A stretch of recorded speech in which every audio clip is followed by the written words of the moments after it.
Bismillah, alhamdulillah, wassalatu wassalamu ala rasulillah Muhammad ibn Abdullah wa ala alihi wa ashabihi wa man tabi'ahu bi ihsanin min hadha ila yawmil akhir, amma ba'd. Faqala Allah ta'ala fi kitabihil karim, a'udzu billahi minasyaitonir rajim. Bismillahirrahmanirrahim.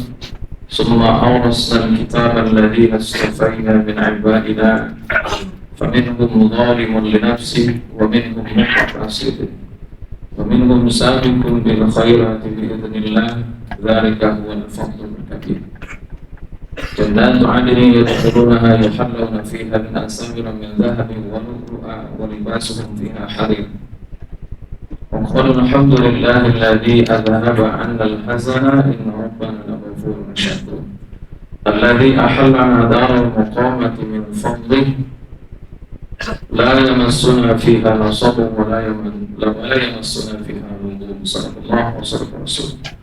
Bapak Ibu yang dimuliakan Allah Subhanahu wa taala, alhamdulillah, syukur alhamdulillah. Kita sudah berada di tanggal 3 di bulan Dzulqa'dah. Dzulqa'dah adalah bulan rangkaian ibadah haji. Dan juga termasuk di dalamnya kategori bulan Muharram atau bulan yang dimuliakan oleh Allah. Al-Quran menyebutkan bahwa haji itu terdapat beberapa bulan rangkaiannya. Al-Hajju Ashhur Ma'lumat, kata Imam Nawawi, bulan menunaikan ibadah haji atau rangkaian ibadah haji adalah mulai dari bulan Syawal, Dzulqa'dah, dan 13 hari di bulan Dzulhijjah. Justru bulan Dzulhijjah hanya 13 hari. Oleh karenanya, pada kesempatan siang hari ini kita akan coba mengingatkan kepada kita yang akan melaksanakan ibadah haji, katanya nanti ada pelepasan juga. Sekaligus saya ingatkan bagi orang yang ingin menunaikan ibadah haji, minimal lihat Al-Quran 197 Al-Baqarah. Faman farada fihi al-hajja fala rafasa wala fusuqa wala jidala fil hajj. Ada 3 yang harus diperhatikan oleh orang-orang yang akan menunaikan ibadah haji. Yang pertama, niatkan bahwa haji itu untuk ibadah, menunaikan rukun Islam yang kelima. Tidak untuk dipanggil haji, tidak untuk menjadi gelar, karena haji adalah ibadah. Biarkan saja Allah yang menerimanya dan ditandai dengan kesempurnaan ibadah setelah menjadi haji. Jadi ketika kita pulang dari menunaikan ibadah haji, kalau tidak ada perubahan sifat dan perilaku kita, maka terindikasi hajinya tidak mabrur. Adanya mungkin haji mabrur, atau orang Jawa mabrur tak pulang, terbang doang ya. Jadi tolong dilihat bahwa di dalam ayat 197 ada kalimat fatazawwadu fa inna khairaz zadi taqwa. Jadi bekal untuk menunaikan ibadah haji yang pertama adalah bertakwa saja kepada Allah Subhanahu wa taala. Ada 3 persyaratan mutlak yang tidak boleh dilakukan. Yang pertama, wala fusuqa. Yang pertama itu tidak boleh melakukan dosa-dosa. Yang pertama fala fasa. Tidak boleh berkata yang kasar, tidak boleh berkata yang buruk, apalagi berprasangka tidak baik. Dalam menunaikan ibadah haji, kadang suka Allah buktikan, Pak, di tempat-tempat tertentu, di waktu-waktu tertentu, jika kita berburuk sangka kepada Allah, apalagi dengan ucapan yang sering kita lakukan, yang sering kita ucapkan, lalu di sana semuanya dikeluarin. Jadi kadang ada ucapan yang kita langsung dibayar, Pak. Kemarin pada saat saya umroh akhir tahun 2022, ada satu jamaah saya ketika ingin melakukan tawaf, dia bilang apa? Ustaz, saya paling nggak kuat kalau cium keringat orang. Dari hotel sudah saya kasih tahu, Bang, kalau mau menunaikan ibadah apapun, ibadah haji atau ibadah umroh, tolong jangan berbicara yang aneh-aneh. Kalaupun kita merasakan sesuatu, sudah dalam hati aja, jangan sampai diucapkan. Karena gini loh Pak, sesuatu yang berada dalam hati itu tidak mungkin jadi dosa kecuali diucapin dan dikerjakan. Maka dalam hadis Imam At-Tirmidzi dan hadis Muslim, setiap diniatkan kita untuk keburukan, Allah belum catat, Pak. Beda dengan kebaikan.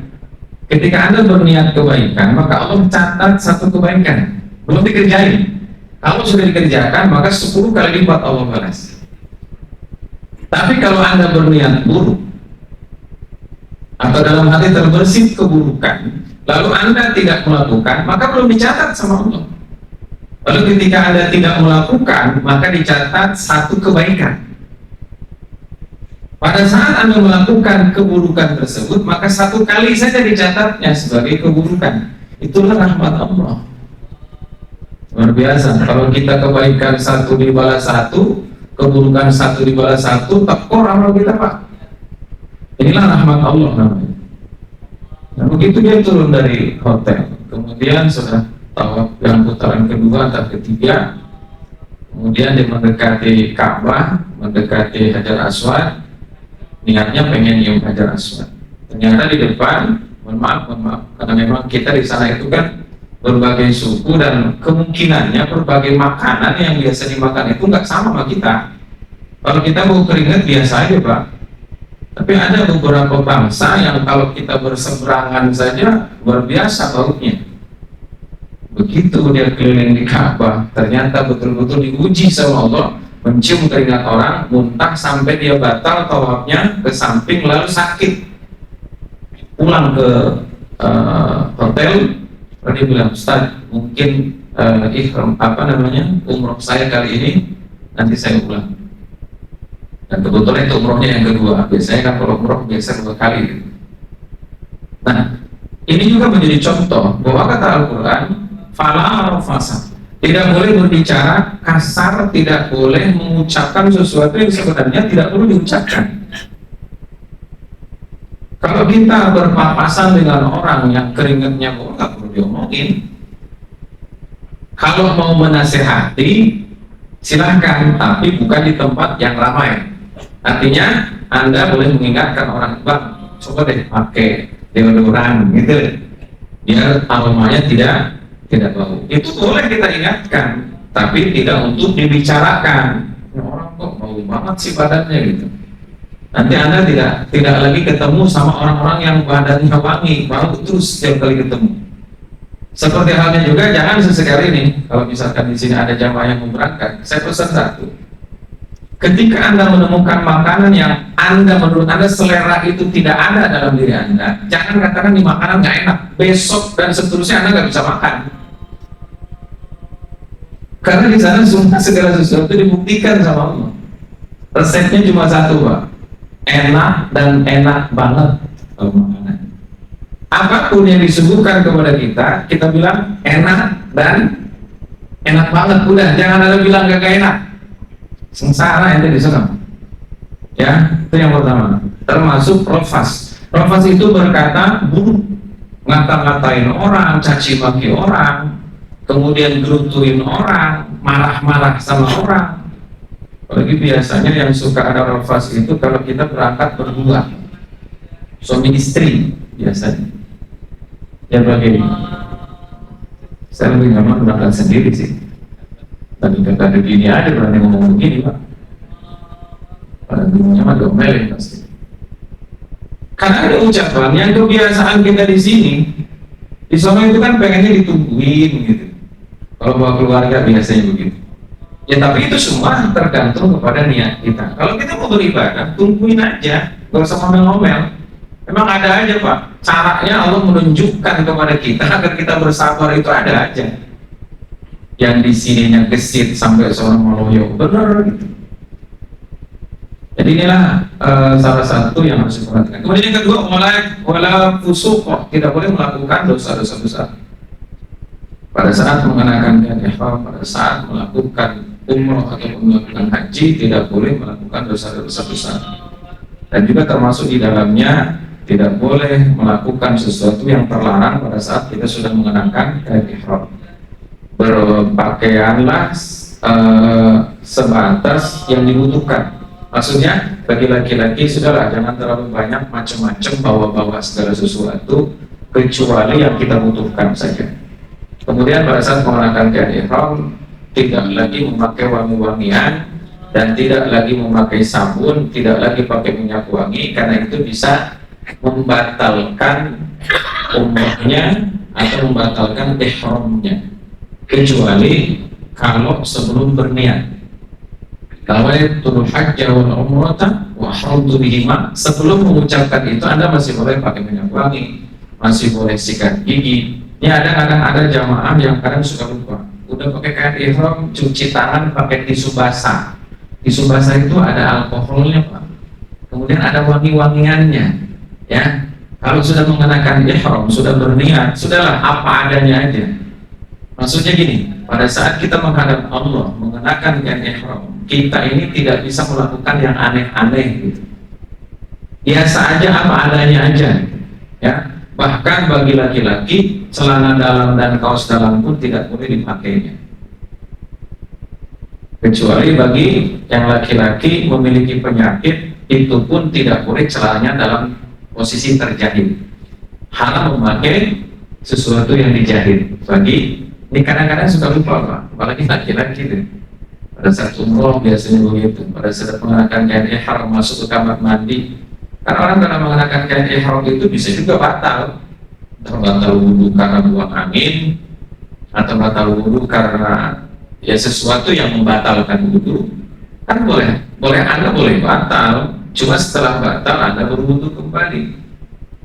Nah, pada saat berwudhu di laki-laki biasanya kain ihram disampirin, dibuka, itu, ya, ada itu.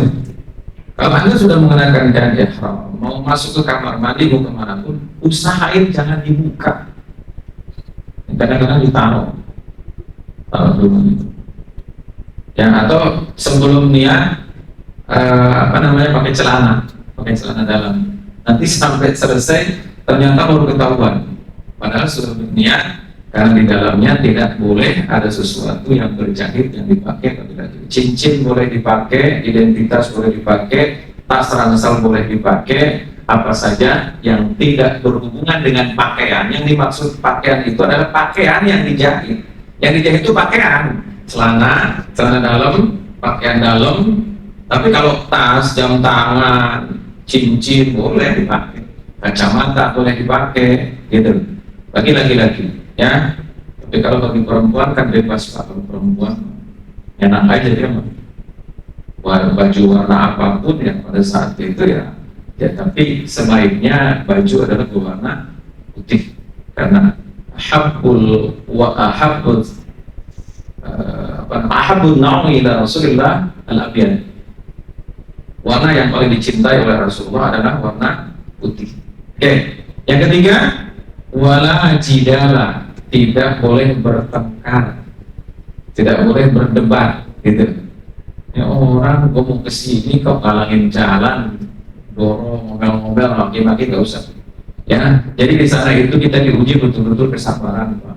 Kesabaran yang akan dimunculkan oleh Allah, ujian yang akan dimunculkan oleh Allah, mungkin saja sesuatu yang belum pernah kita alami.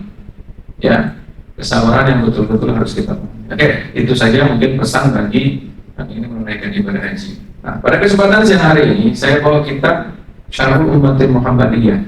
Biasanya kita buka syarhul dulu, ini 2 kali pertemuan saya ingin sampaikan ciri-ciri penghuni surga. Ada 3 kelompok manusia. Selama kita beriman kepada Allah dan Rasulnya, walaupun ibadahnya terdapat kekurangan, insya Allah akan menjadi penghuni surga. Ini berdasarkan Al-Quran surah 35 ayat 32. Lembar sebelah kiri baris kedua dari atas. Summa awrasna al-kitaba alladhina astafayna min ibadina faminhum zalimun li nafsihi wa minhum muqtasid wa minhum sabiqun bil khairati bi'idznillah dzalika huwal fadlul kabir. Penghuni surga itu ada 3, Pak. Siapa saja? Yang pertama, summa awrasna al-kitaba alladhina astafayna min ibadina. Kemudian aku wariskan kitab Al-Quran ini kepada hamba-hambaku yang aku pilih. Jadi gini, Anda yang hari ini beriman kepada Al-Quran dan Anda beriman kepada Allah, beriman kepada Rasulullah, Anda adalah hamba Allah yang dipilih oleh Allah. Jadi kita ini pilihan, Pak. Orang yang tidak beriman ya berarti tidak dipilih sama Allah. Nah, orang yang beriman ini pun terkategori menjadi 3 kelompok. Sama-sama beriman. Yang pertama, faminhum dzalimun li nafsi. Di antara manusia yang dipilih oleh Allah beriman kepada Allah dan beriman kepada Al-Quran, beriman kepada Rasulullah, itu ada kelompok manusia yang pertama zalim terhadap dirinya. Beriman tapi dia zalim terhadap dirinya. Siapa mereka? Kata Muhammad Alawi Al-Maliki, beliau adalah Imam Haramain, yang kitab ini. Beliau katakan al-awwal asyara ila liqali fa minhum zalimun li nafsi wa huwa al-mufritu fi fi'li ba'dil wajibat al-murtakibu li ba'dil manhiyat wa huwa alladhi farata 'amalan shalihan wa akhara sayyi'ah. Orang yang pertama ini insyaallah masuk surga walaupun statusnya zalim terhadap dirinya. Zalimun li nafsi. Kenapa dibilang zalimun li nafsi? Karena Allah enggak pernah zalim sama kita, Pak. Kita ini zalim sama diri sendiri. Bukan Allah yang zalim sama kita. Karena Allah tidak pernah membalas amalan yang tidak mungkin kita lakukan. Tidak kita lakukan, nggak mungkin Allah balas. Jadi Allah nggak pernah zalim. Kalau zalim itu begini, kita kagak ngerjain A, tapi balasannya A, gitu kan. Itu namanya zalim. Kalau Allah itu tidak pernah zalim sama kita. Dan aturan yang dibuat oleh Allah semua yang baik menguntungkan, yang tidak baik merugikan kita, bukan merugikan Allah dan tidak menguntungkan Allah. Jadi kita kalau tidak melakukan perintah Allah, kita zalim sama diri sendiri. Akibatnya kita nanti disiksa sama Allah karena perbuatan siapa? Perbuatan kita. Karena yang baik pasti dibalas Allah baik, yang buruk pasti dibalas buruk. Gak kayak aturan manusia, apa? Aturan manusia itu kebanyakan merugikan dan dicari kesalahan yang menguntungkan sebelah pihak.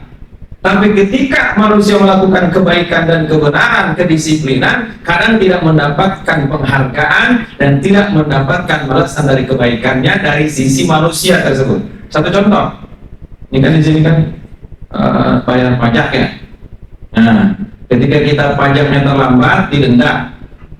Ya. Tapi kalau kita tepat waktu, ada penghargaan? Ada. Oh, diskon. Kalau diskon itu bukan penghargaan, Pak, itu pancingan namanya. Jadi gini, setiap kali melakukan kebaikan, Allah balas dengan baik itu yang kita lakukan. Pada saat kita melakukan keburukan, Allah juga akan membalaskan keburukan yang kita lakukan. Gak mungkin kita melakukan kebaikan kalau Allah balas buruk, gak mungkin. Jadi tidak ada menguntungkan Allah, tidak ada merugikan Allah. Segala sesuatu yang kita lakukan bagi makhluk yang namanya manusia, untungnya buat manusia, ruginya pun buat manusia. Oke. Dzalimun li nafsi ini adalah kata Imam Alawi Al-Maliki. Kita dengerin nih, kayaknya sini kita juga nih kayaknya untuk ini. Tapi insya Allah saya masuk surga juga. Tapi prosesnya ada, Pak. Ya nanti kita akan sebutkan. 10 menit lagi waktunya. Oke, yang pertama, wa huwa al-mufritu fi fi'li ba'dil wajibat. Orang yang zalim terhadap diri sendiri itu adalah yang dia teledor dalam melakukan sebagian yang wajib, bukan ditinggalin, bukan. Wajib semua dikerjakan, cuma sebagiannya kadang teledor. Sholat zuhurnya jam 3, itu teledor itu namanya, tetap dikerjain kan. Al-mufrid fi fi'li ba'dil wajibat. Asarnya jam 5, sibuk, lagi ada lemburan, tinggalin dulu, Pak, nggak berkah. Saya pernah bercerita kalau nggak salah di sini. Dulu saya pernah bekerja dalam satu perusahaan ekspor impor. Begitu. Kita dengan teman-teman itu berusaha menyegerakan sholat berjamaah. Jadi teman saya dari manajer itu selalu bicara dengan kita, gimana caranya agar perusahaan ini awet dan dapat keberkahan. Kita patokin jam 12 kurang 15 menit itu jamaah karyawan sudah tidak lagi melakukan, kecuali non muslim lah. Yang muslim khususnya kasih waktu untuk dia bersiap-siap untuk masuk ke tempat beribadah. Ternyata selama 3 sampai 6 bulan itu perusahaan luar biasa, Pak. Kasih keberkahan sama Allah. Secara matematik waktu ditinggalin 15 menit lumayan, Pak. Tapi ternyata Allah memberikan keberkahan dari pengorbanan waktu yang kita korbankan, justru Allah balas berlipat-lipat. Ya. Dan dahulukanlah. Kalau sudah adzan terdengar, sudah berhenti. Sepenting apapun, itu kepentingan dunia, Pak. Bagaimana mungkin kita mau dikasih keberkahan sama Allah yang manggil kita kagak pernah kita peduliin? Adzan itu kan sebetulnya nggak wajib, Pak. Adzan itu, adzan itu sedang mengingatkan kepada kita. Makanya dibilang adzan. Adzan itu apa? Pengumuman, peringatan. Gitu.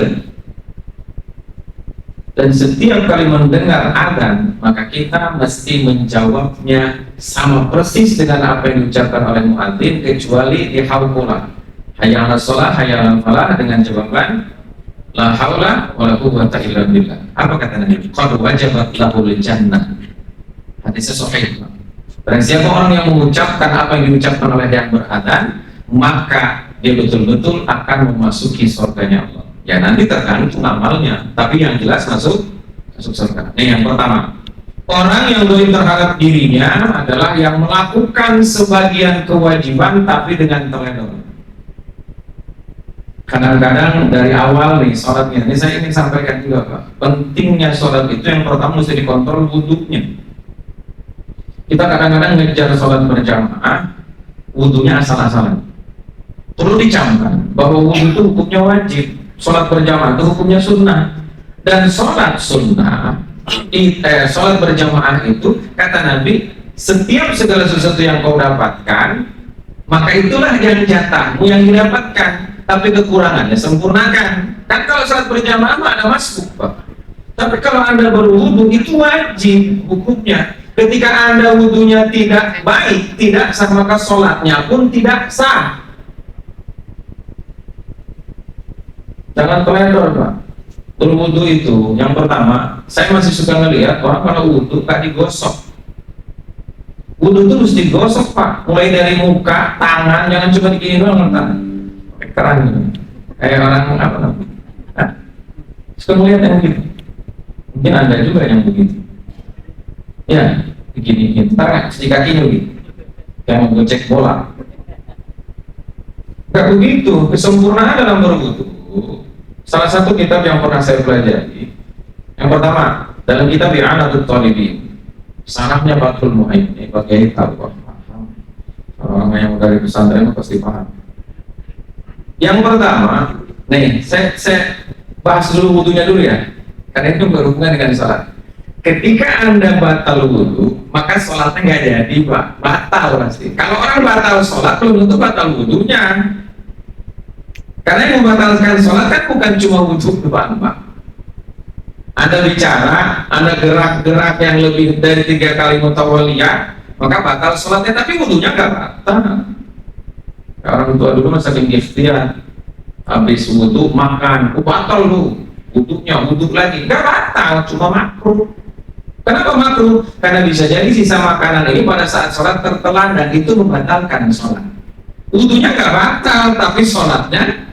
Tapi kalau batal wudunya, sholatnya bukan cuma batal, kagak jadi. Sama aja batal-batal juga. Tolong, Pak, perhatikan betul.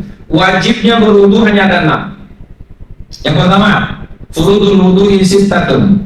Al-awwalu an-niyah wa mahalluha inda ghusli awwali juz'in minal wajhi. Dalam Syafi'iyah termasuk juga dalam Hanafiyah, kecuali perbedaannya antara mengusap dan membasuh kepala. Itu aja sebetulnya. Prakteknya doang. Kenapa? Karena meyakini soal Maidah ayat ke-6. Wamsahu bi ru'usikum wa arjulakum. Kalau arjulakum itu Imam Syafi'i hanya ngusap, tapi kalau Imam Hanafi dan Maliki wa arjulikum, maka dibasuh kepalanya. Itu doang perbedaannya, tapi tetap sama-sama rambut mesti dibasuh atau diusap. Oke, yang pertama, tolong perhatikan. Niat wudu, yang bahas fikih nggak apa-apa ya, sekali-kali ya.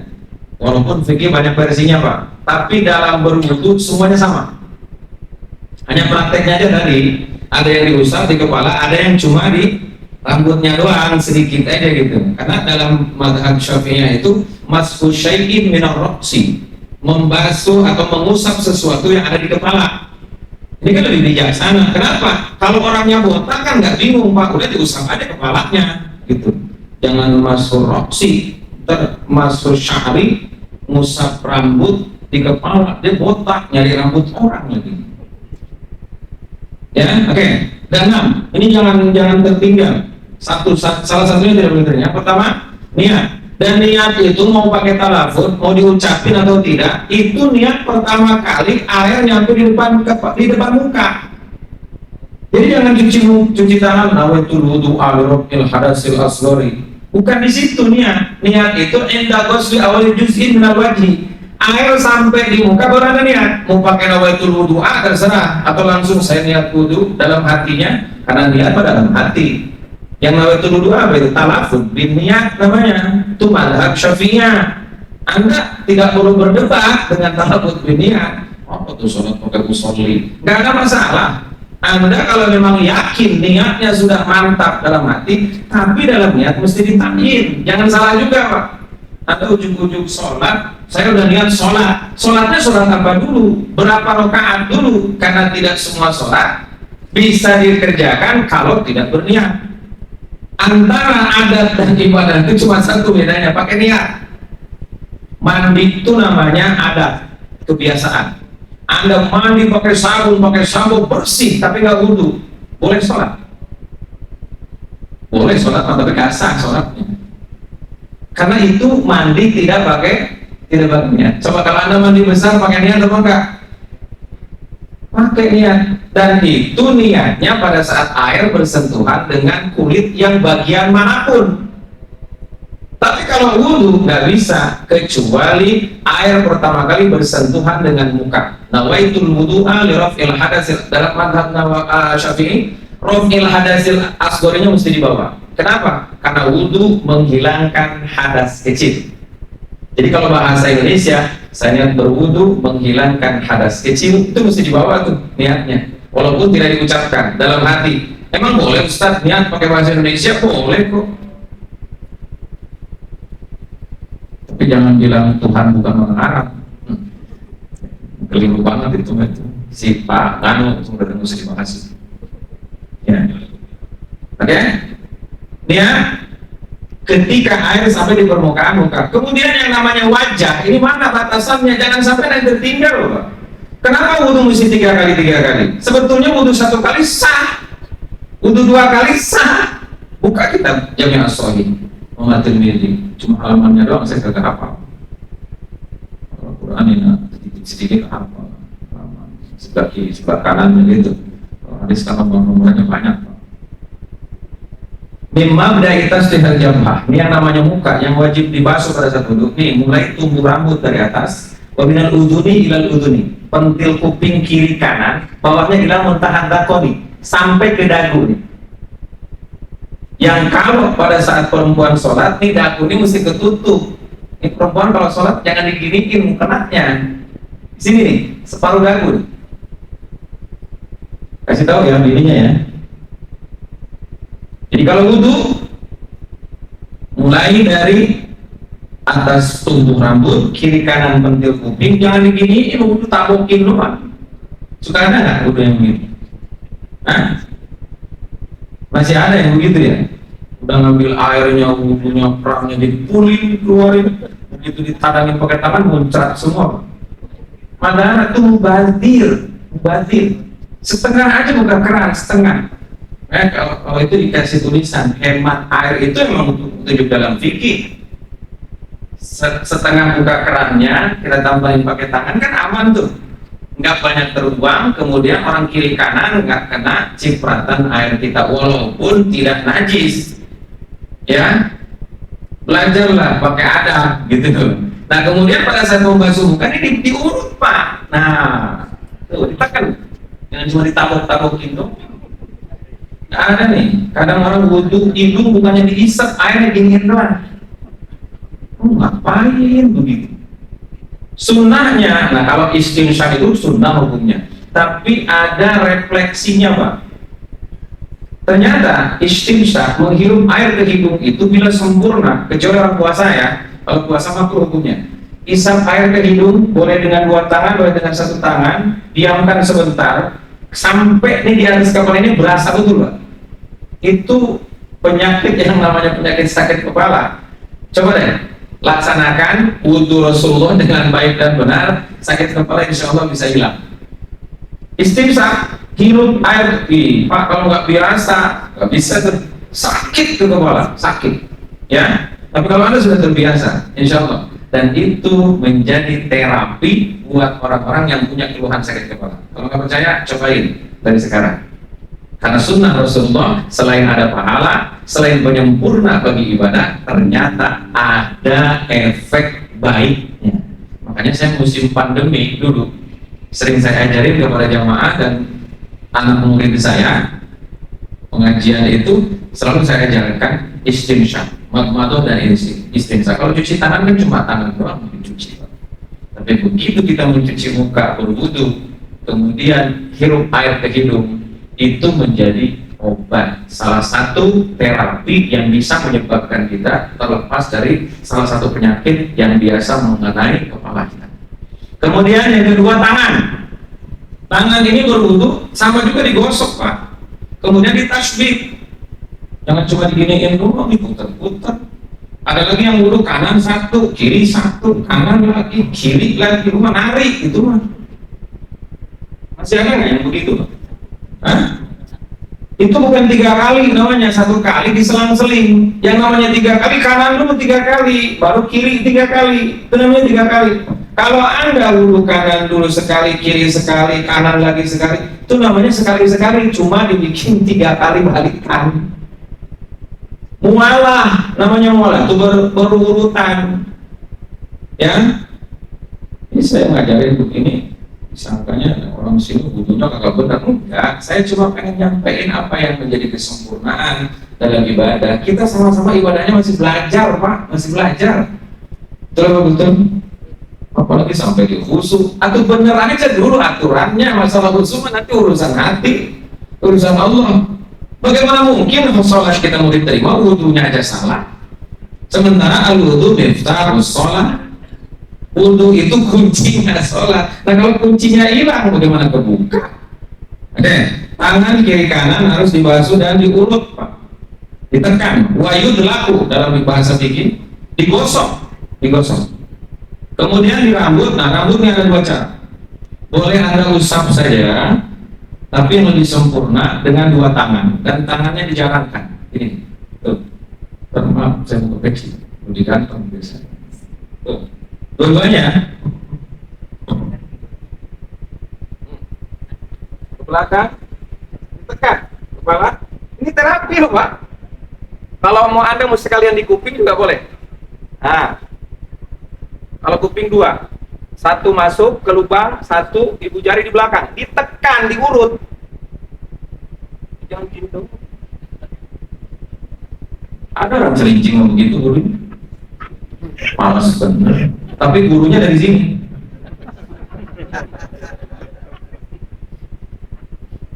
Nih, tekan. Dan itu kemarin saya reuni alumni pesantren, kemarin ketemu dengan teman saya. Dia ada jamaahnya ngeluh, Ustaz, saya sering sakit kepala. Begitu ditanya wudunya gimana? Ini doang saya. Nah itu yang salah. Jadi ternyata mengusap rambut itu ada juga termasuk terapinya dalam menyembuhkan beberapa urat-urat saraf yang mungkin selama ini kita cuma diusap-usapin doang. Ya, ini nih. Pas di belakang di sini pijat. Orang-orang dulu, Pak, ikhtiar dalam berwudu itu sampai ke sini, ke leher-leher usapin. Padahal sebetulnya nggak harus, itu cuma ikhtiar saja. Oke? Yang terakhir, setelah di kepala, boleh langsung ke telinga, boleh kepala dulu baru telinga dengan air yang baru, boleh. Tapi itu juga 3 kali. Ya, ada juga dalam mengusap rambut dibalikin ke depan, dari depan ke belakang, kemudian dibalikin lagi ke depan. Asal jangan perempuan nanti disangkanya kuntilanak rambutnya. Ya, perempuan cukup aja ke belakang. Oke, yang terakhir kaki. Dan kaki ini tidak boleh hanya dikucurkan saja, tetap mesti digosok. Kalau ada tempat wudhu yang duduk lebih enak. Kalau nggak ada, tetap posisikan kaki kanan ini dipegang tangan kanan, kaki kiri masuk. Nih, tasbih namanya. Dan kemudian ini harus diurut. Bagian mata kaki ini harus terbasuh. Kadang orang cuci begini doang, ini sebelah kanan nggak tercuci tuh. Kata Nabi, wailul lil ka'bain, Neraka juga bagian orang-orang yang berwudu tanpa menyentuh, tanpa membersihkan mata kakinya. Hadisnya Imam At-Tirmidzi. Celaka kita Pak, wudu mah udah, sholat mah udah, tapi neraka juga. Kenapa? Karena kita tidak mengetahui ilmunya. Oke? Nah ini yang seperti ini, yang teledor begini tetap masuk surga, tapi fituril mahsyar. Kata Ibnu Abbas, yang ibadahnya teledor, yang ibadahnya kadang-kadang semaunya, insya Allah sih masuk surga. Cuma dihisapnya di masa lama banget. Ya, satu aja dulu. Sudah jam 1:15 menit. Ya, insya Allah pertemuan berikutnya nanti kelompok kedua dan kelompok ketiga. Siapa saja, tentu yang kelompok kedua dan ketiga ini adalah mereka-mereka yang lebih hebat daripada kebiasaan kita yang melakukan kewajiban teledor, kadang-kadang yang dilarang juga, kadang sudah kita kerjain. Terima kasih, semoga bermanfaat. Wallahul muwaffiq ila aqwamit thoriq. Assalamualaikum warahmatullahi wabarakatuh.